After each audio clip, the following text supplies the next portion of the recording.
খবরের শিরোনামে সুদান নামটি আসলেই চোখে ভাসে গৃহযুদ্ধে বিপর্যস্ত দেশটির ভয়াবহ মানবিক সংকট। ক্ষমতার দ্বন্দ্বে প্রায় ৩ বছর ধরে সংঘাতে লিপ্ত সুদানের সেনাবাহিনী ও আধা সামরিক গোষ্ঠী র্যাপিড সাপোর্ট ফোর্সেস RSF এর সদস্যরা। আর এর খেসারত দিচ্ছে দেশটির ৫ কোটিরও বেশি মানুষ। সংঘাতে প্রাণহানির সংখ্যা লাখ ছাড়িয়েছে।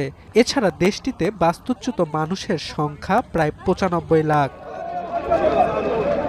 কিন্তু আয়তনে আফ্রিকা মহাদেশের এই তৃতীয় বৃহত্তম রাষ্ট্রটি শুধু সংঘাত হানাহানিতে নয়, সোনা, তেল ও কৃষিপণ্য রপ্তানির জন্য বিশ্বে বিখ্যাত।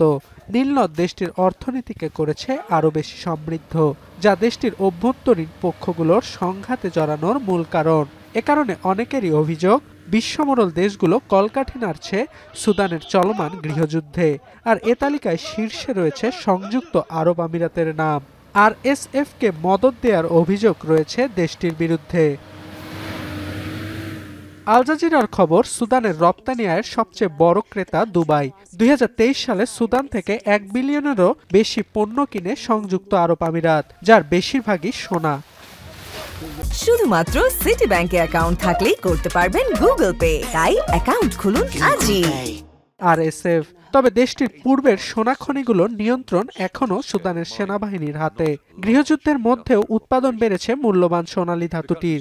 গত বছরে দেশটিতে বার্ষিক স্বর্ণ উৎপাদনের পরিমাণ ছিল ৬৪ টন, যা ২০২২-এ ছিল প্রায় ৪১ টন।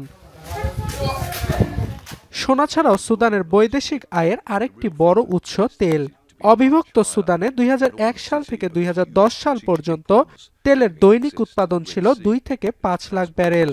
কিন্তু ২০১১ সালে দক্ষিণ সুদান আলাদা হয়ে যাওয়ায় মোট মজুতের প্রায় ৭৫% নিয়ন্ত্রণ হারায় সুদান।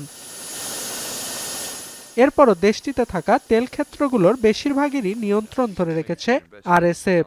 তবে জানুয়ারিতে দেশটির সবচেয়ে বড় খার্তুম তেল শোধনাগার দখল করে সুদানের সেনাবাহিনী।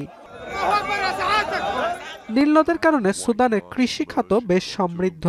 সুদানের মোট ভূখণ্ডের অর্ধেক জুড়ে গোচারণভূমি।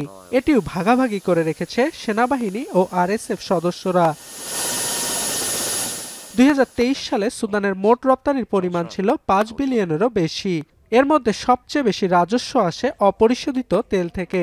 এছাড়া তেলবীজ রপ্তানির জন্য বিশেষ খ্যাতি রয়েছে আফ্রিকা মহাদেশের দেশটির।